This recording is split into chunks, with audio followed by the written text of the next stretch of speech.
വളരെ ഡിഫറെന്റ് ആയിട്ടുള്ള ഒരു തീം കൈകാര്യം ചെയ്തിട്ടുള്ള ഒരു സിനിമയാണ് ഭാവന നായികയായി വന്നിട്ടുള്ള അനോമി എന്ന് പറയുന്ന ഏറ്റവും വലിയ ചിത്രം.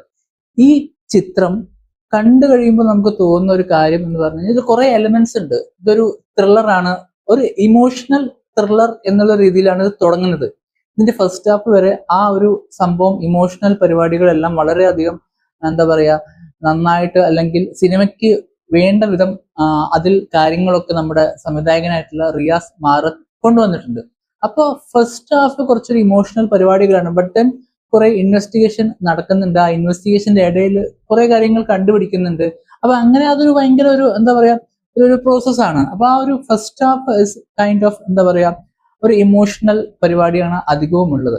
അത് കഴിഞ്ഞ് സെക്കൻഡ് ഹാഫിലേക്ക് വരുമ്പോൾ കുറച്ചും കൂടി ഇൻട്രസ്റ്റിംഗ് ആയിട്ടുള്ള പരിപാടികൾ വരുന്നുണ്ട്. ഒരു സൈക്കോ ത്രില്ലർ എന്നുള്ള രീതിയിലേക്ക് സെക്കൻഡ് ഹാഫിലേക്ക് കടക്കുമ്പോഴേക്കും അത് മാറുന്നുണ്ട് കഥ. അതുപോലെ തന്നെ കുറച്ചധികം മുന്നോട്ട് പോയി കഴിഞ്ഞാൽ വേറെ പല മിസ്റ്ററി അല്ലെങ്കിൽ ട്വിസ്റ്റുകളൊക്കെ വളരെയധികം നന്നായിട്ട് തന്നെ പ്രേക്ഷകരിലേക്ക് എത്തിക്കാനായിട്ട് നമ്മുടെ ഡയറക്ടർ ആൻഡ് അത് ആൾക്കാർക്ക് പറ്റിയിട്ടുണ്ട്. ബട്ട് ദെൻ ഇതിന്റെ ഒരു ക്ലൈമാക്സ് എന്ന് പറയുന്നത് ഭയങ്കര ഒരു ഡിഫറെന്റ് ആയിട്ടുള്ള ഒരു പരിപാടിയാണ്. അങ്ങനെ മലയാളത്തിൽ അത്ര ശീലിച്ച് കാണാത്ത ഒരു ക്ലൈമാക്സ് തന്നെയാണ് സിനിമയ്ക്ക് ഉള്ളത്. ഇതൊക്കെ തന്നെയാണ് ഈ സിനിമ ആൾക്കാരിലേക്ക് എന്താ പറയാ ആൾക്കാർക്ക് ഇഷ്ടപ്പെടാൻ അല്ലെങ്കിൽ ആൾക്കാർക്ക് വർക്ക് ആവാന്നുള്ളൊരു കാരണവും ആയിട്ട് എനിക്ക് തോന്നുന്നത്. ഇത് മാത്രമല്ല, ഇതിന്റെ ഒരു ട്രീറ്റ്മെന്റ് കുറച്ച് ഒരു സ്ലോ പേസ്ഡ് ആണ്. സ്റ്റാർട്ടിങ് ഒക്കെ ഫസ്റ്റ് ഹാഫ് വരെ കുറച്ച് ഒരു സ്ലോ ആണ്. ബട്ട് ദെൻ ആ ഒരു എന്താ പറയാ ഓരോ ബ്രൗണി പോയിന്റ്സും കാര്യങ്ങൾ ഒക്കെ ആയിട്ട് വരുമ്പോൾ ഇതിൽ ഭയങ്കര രസകരമായിട്ട് ആൾക്കാരെ ഇരുത്തി ചിന്തിച്ച് കാര്യങ്ങളൊക്കെ ചെയ്യാനായിട്ട് നമ്മുടെ മേക്കേഴ്സിന് പറ്റിയിട്ടുണ്ട്. പക്ഷെ അതിന് കുറച്ചൊരു എന്താ പറയാ ഒരു ഫസ്റ്റ് ഹാഫ് കഴിഞ്ഞ് സെക്കൻഡ് ഹാഫിലേക്ക് എത്തുമ്പോൾ വേറൊരു തരത്തിലേക്ക് സിനിമ മാറുന്നുണ്ട്. കുറച്ചധികം ട്വിസ്റ്റുകളൊക്കെ നേരത്തെ പറഞ്ഞ പോലെ വരുന്നുണ്ട്.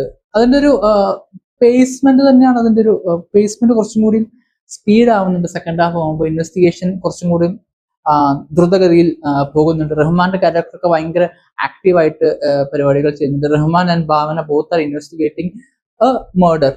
അപ്പൊ ആ ഒരു പരിപാടിയൊക്കെ നന്നായിട്ട് വന്നിട്ടുണ്ട്. ബട്ട് ദെൻ ഇങ്ങനെയൊക്കെ ആണെങ്കിലും സിനിമ ഒരു സയൻസ് ഫിക്ഷൻ എലമെന്റും ഉണ്ട്. ഈ സയൻസ് ഫിക്ഷൻ എലമെന്റ് ആണ് ആൾക്കാരിലേക്ക് നന്നായിട്ട് എത്തേണ്ടത്. കാരണം അതാണ് ഏറ്റവും ഭയങ്കര ഒരു ഇമ്പോർട്ടന്റ് ആയിട്ടുള്ള ഒരു പരിപാടി എന്ന് പറയുന്നത് സിനിമയിൽ. അപ്പൊ അത് ആൾക്കാരേക്ക് നന്നായിട്ട് കത്തിക്കഴിഞ്ഞാൽ എന്തായാലും വർക്ക് ആവുന്ന ഒരു സിനിമ തന്നെയാണ് നമ്മുടെ അനോമി. എനിക്ക് പേഴ്സണലി വർക്കായി. കാരണം അതൊരു ഭയങ്കര ഒരു 100% സൂപ്പർ സിനിമയാണെന്ന് പറയില്ല. But then it is A very good effort and A very good movie.